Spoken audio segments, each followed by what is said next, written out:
Today, I am super excited because I get to interview Joe Parfanuk, and he is a seven-figure Amazon seller doing a blend of OA and wholesale, and I'm super interested to learn what he has been doing over the last, basically, less than 2 years to hit seven figures, and how he's managed to scale his business. Stay tuned, you're going to love this.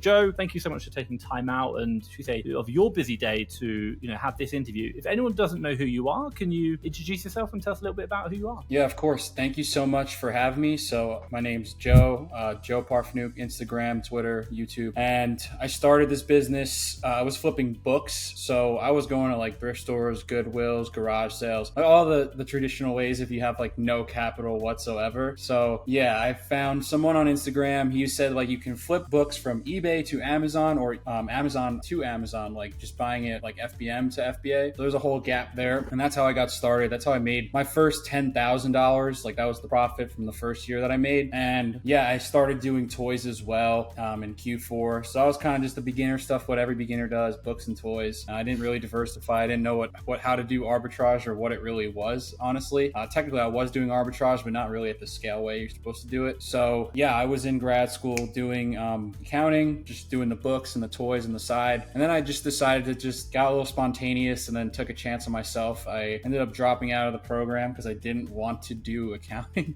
Accounting's it's what my family told me to do, so I wasn't really bought into it and figured, I was still at home. I was like 22 at the time, still home with my parents. I could try to make this work. I had some proof, making the first $10,000 that this could actually become a full-time income. So I hit the ground running, kind of phased out of books after January, and I started doing more replenishable type of categories like beauty, household, and yeah, started taking off. And then the first full year while I was doing it full time, I did close to $1 million. I like to just round up. It was like 950, but yeah, so the last 12 months now it's running at 1.2. And I've also started to add in some wholesale now, so I'm pretty excited to continue to get that. Try to do more of like a 50-50 arbitrage and wholesale split by the end of the year. That's kind of the goal, because I think that there's still so much arbitrage opportunity out there that it's not worth cutting it out. My God, there's a lot there. And I just want to say, thank you. You've talked a lot about when I listened to that story, even little things like I do what my parents say, and then I took a risk on myself. I really understand that. I did electrical engineering, dropped out and was like, this isn't for me. And admittedly, I didn't go into Amazon for like another 10 years. But, it's like taking a bet on yourself and not doing the classical route. Let me just start off you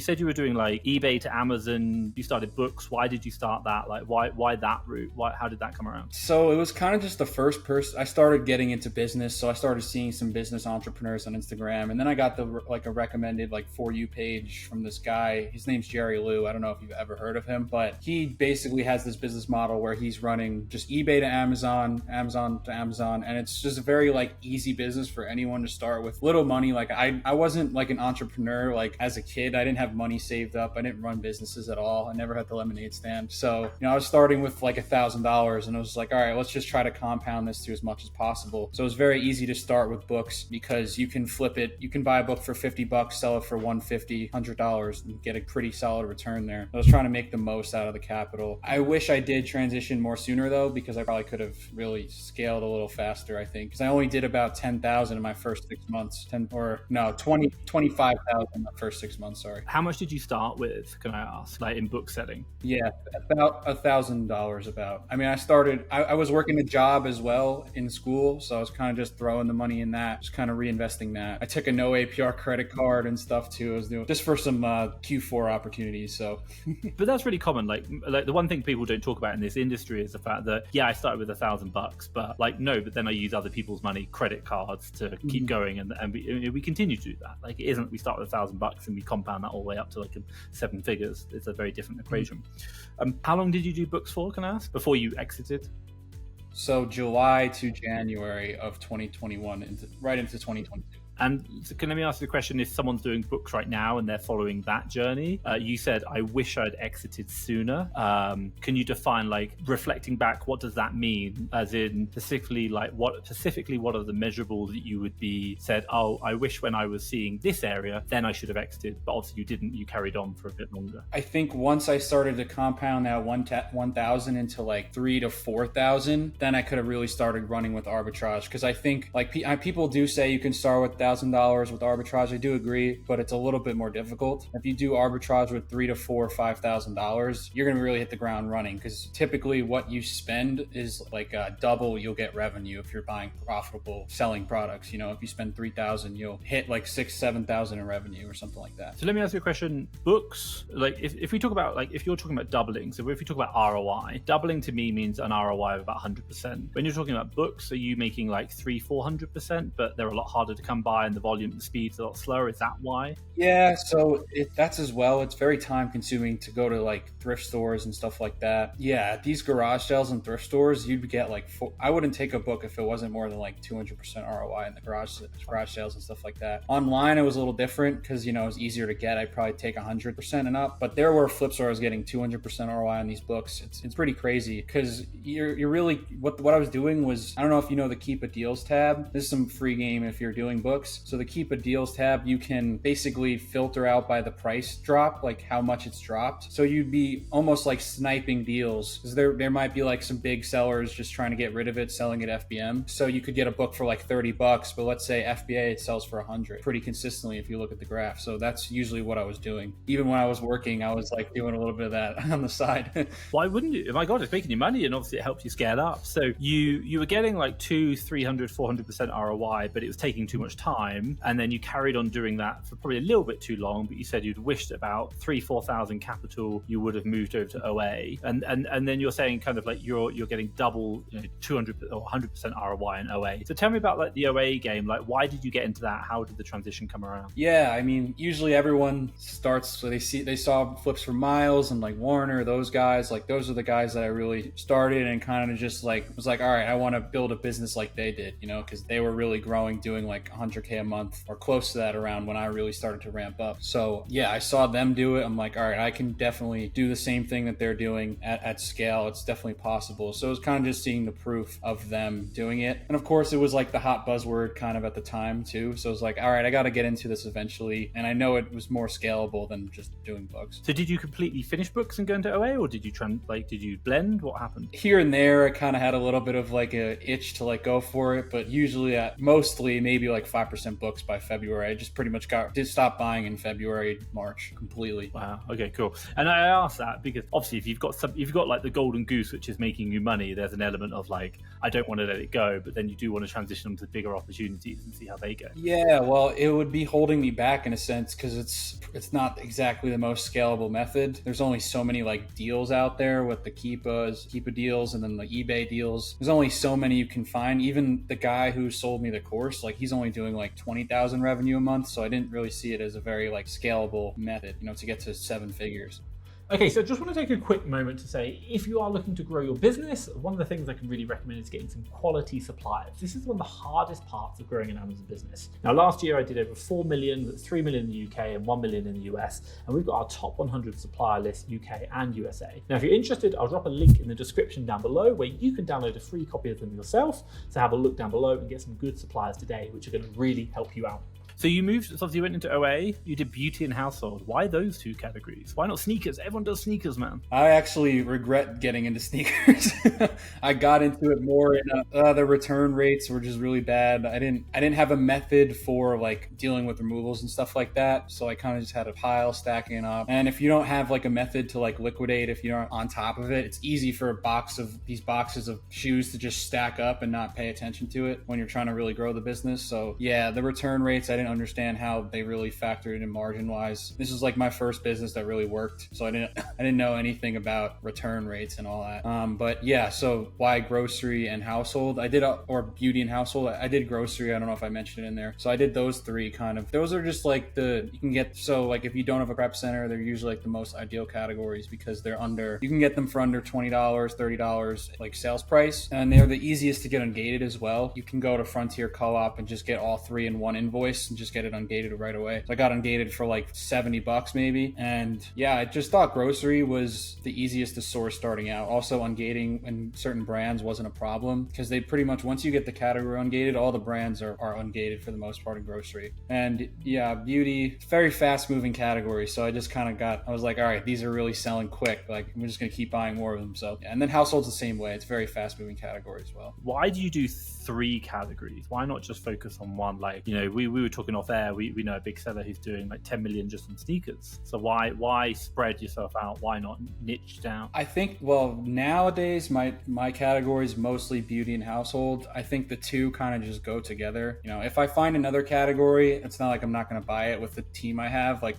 they're not only going to source beauty and household. Obviously they have like preferences, but I don't know. I think they all go together. Like grocery, beauty, household, you're buying something for a home. It's pretty much the same thing. Whereas like learning apparel and other stuff is more of a different kind of challenge. It's a different niche in a sense. So I don't know. I found they just go together. The data was pretty much the same. The sources also were if like you're buying from Walmart, you know, you can buy all 3 categories at Walmart. Maybe not beauty so much, but those 2, household and grocery, at the same stores. Why do you not just kind of like free source, like just see what you can find? Why do you choose categories? Yeah, I think that everyone has their own niche and you should pick the niche that is working for you, because you can get into shoes and like you could be like, all right, I don't know what I'm doing here, like it's a nightmare, like they're losing money or whatever, something like that. So I think having a niche, like riches are in the niches, like they say, that it's definitely true, because if you're picking 1 or 2 categories, 3 at most, then you're really kind of just diving in and mastering that category, because they all have their own way of sourcing, different stores to go to, you know, different coupons or whatever. There's different ways that you have to relearn. So as a beginner, it was just easiest to like, and even now it's easiest to just focus on, you know, 2-3 categories at most and just really niche down and find like our own niche that we can really maximize. Can you you talked about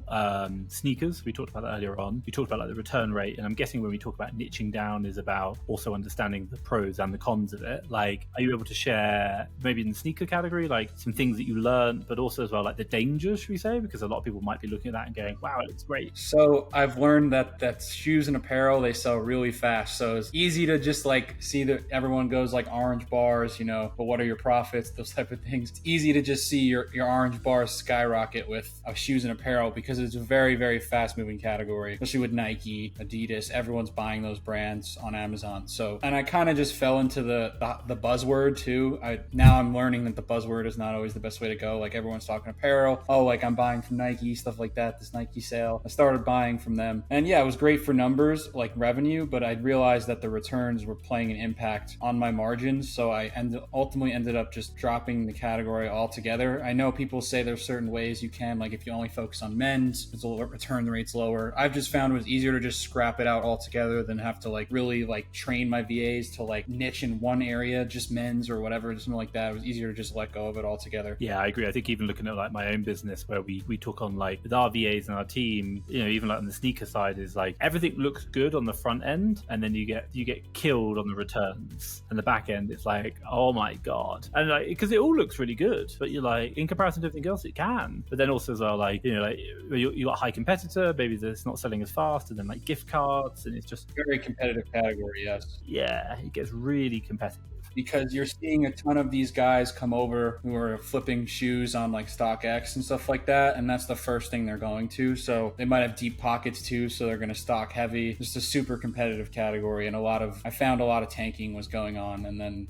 to deal with returns after the fact, it was just not worth my time. Not to say it's not a bad category though. I know people who do crazy numbers in those categories if you really find a niche. Yeah, agreed. And again, I think it's really about specializing, really focusing on your niche, and you know, the riches and the niches. And I like the first time I've heard that, but I'm like, damn right, that's really true. That's a pretty common saying. I'm surprised you never heard it. Yeah. Well, obviously I'm not in the States, so like I'm Mexico City, you know, they say it in Spanish, and I am like, lo siento, no hablo español. So that's my thing. So obviously now so talk about the operation now. You've obviously just broken 7 figures in January. Well done. Like absolutely, like that's a massive achievement.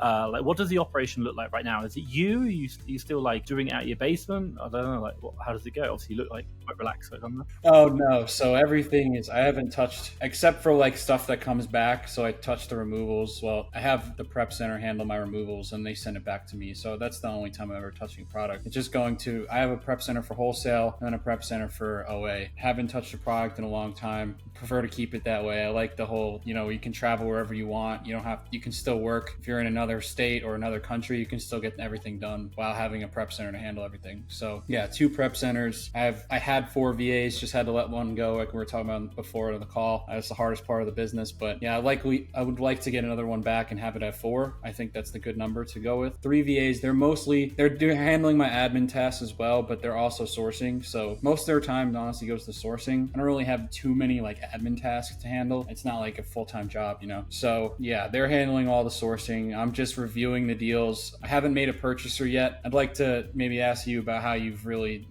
given that much responsibility to someone to purchase your products and see all your credit cards. I don't know. That's the one thing I've been like mentally blocked by. But yeah, so I'm doing the purchasing, reviewing the leads. I have a manager. She actually reviews the rest of the team's deals. I review hers, and I just kind of look whatever she marked green or yellow just to see if it was a correct decision on what she said for the lead. So just like I can definitely share loads of off air about purchasing. Like my God, I've been through so much.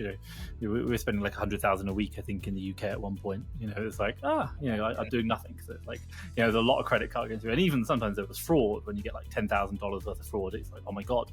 But lucky enough, we've never had fraud internally. It's always been like external fraud, should we say?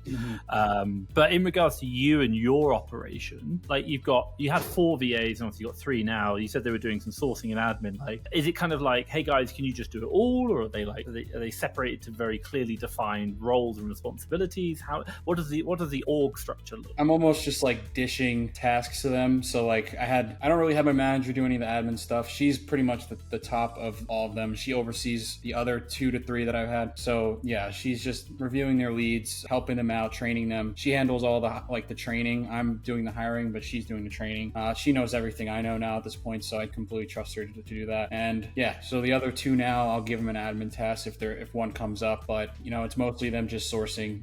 They're working 40 hours a week doing sourcing on their time. And then when I get wholesale catalogs, I'm giving it to my manager or one of my other, he's probably the head sourcer. So like, if you have to rank it, he's probably the best sourcer. And yeah, I'll give him some wholesale catalogs as well. And talk me through your, so obviously you've got 1 manager and 2 sourcers, would you say, or is it 1 manager and 3 sourcers? Well, it was 3 and then we let the 1 go, but now it's just 1 manager and 2 sourcers. I should get that back to 3. I'll probably do hiring this month and just get the 3rd sourcer back. Obviously, if you are interested, we do our VA hiring service. Do come check us out. 3-month unlimited replacements. I will just obviously throw that out there.